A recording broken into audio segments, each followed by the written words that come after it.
Revenue లోటు, రాజధాని నిర్మాణం సహా పోలవరం ప్రాజెక్టు కోసం కేంద్రం నుంచి భారీగా నిధులు వస్తాయనే ఆశ పెట్టుకున్న ఆంధ్రప్రదేశ్కు మరోసారి నిరాశే మిగలనుంది. కేంద్రం నుంచి సాయంగా 900 కోట్లు మాత్రమే విడుదలయ్యే అవకాశమున్నట్లు తెలుస్తోంది. మిగిలిన నిధుల సమీకరణపై ప్రభుత్వం దృష్టి సారించింది. కేంద్రం ఇవ్వనున్న సాయంపై రేపు మరింత స్పష్టత వచ్చే అవకాశాలున్నాయి. రాష్ట్ర విభజన తర్వాత కేంద్రంపైనే గంపెడాశలు పెట్టుకున్న రాష్ట్రానికి ఢిల్లీ నుంచి ఆశించిన మేర సాయం అందడం లేదు. రెవెన్యూ లోటు కింద 13,776 కోట్లు రావాల్సి ఉండగా 500 కోట్లు మాత్రమే ఇచ్చేందుకు కేంద్రం మొగ్గు చూపుతున్నట్లు తెలుస్తోంది. పోలవరం ప్రాజెక్టుకు 200 కోట్లు, రాజధానికి మరో 200 కోట్లు కలిపి మొత్తం 900 కోట్లు రాష్ట్రానికి ఇచ్చేందుకు కేంద్రం సుముఖత చూపుతున్నట్లు సమాచారం. దీనిపై రేపు స్పష్టత వచ్చే అవకాశాలున్నాయి. విభజనానంతరం 10 నెలలకు రాష్ట్రానికి 16,709 కోట్ల రెవెన్యూ లోటు ఏర్పడినట్లు కాగ్ తేల్చింది.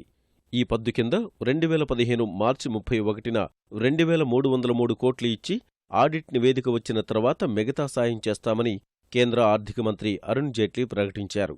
రాజధాని నిర్మాణానికి ఇప్పటివరకు 850 కోట్లు అందజేసిన కేంద్రం ఆ నిధులనే రాష్ట్ర ప్రభుత్వం ఖర్చు చేయలేదనే ఉద్దేశంతో 200 కోట్లు అందించాలని భావించినట్లు సమాచారం.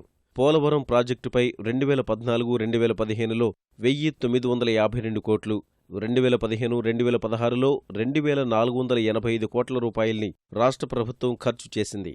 అందులో ఇప్పటివరకు 645 కోట్లు ఇచ్చిన కేంద్రం తాజాగా మరో 200 కోట్లు ఇవ్వనుంది. రాష్ట్రం పెట్టిన ఖర్చులో ఇంకా 3,592 కోట్లు రావాల్సి ఉంది. కేంద్రం అమ్మకం పన్ను పరిహారం కింద రాష్ట్రానికి 642.73 కోట్లు విడుదల చేస్తూ కేంద్ర ఆర్థిక శాఖ మంగళవారం ఉత్తర్వులు జారీ చేసింది. 2011-2012లో సిఎస్టి చట్టాన్ని రద్దు చేయడం వల్ల రాష్ట్రానికి ఏర్పడిన ఆదాయ లోటును భర్తీ చేయడంలో భాగంగా ఈ మొత్తాన్ని విడుదల చేసింది.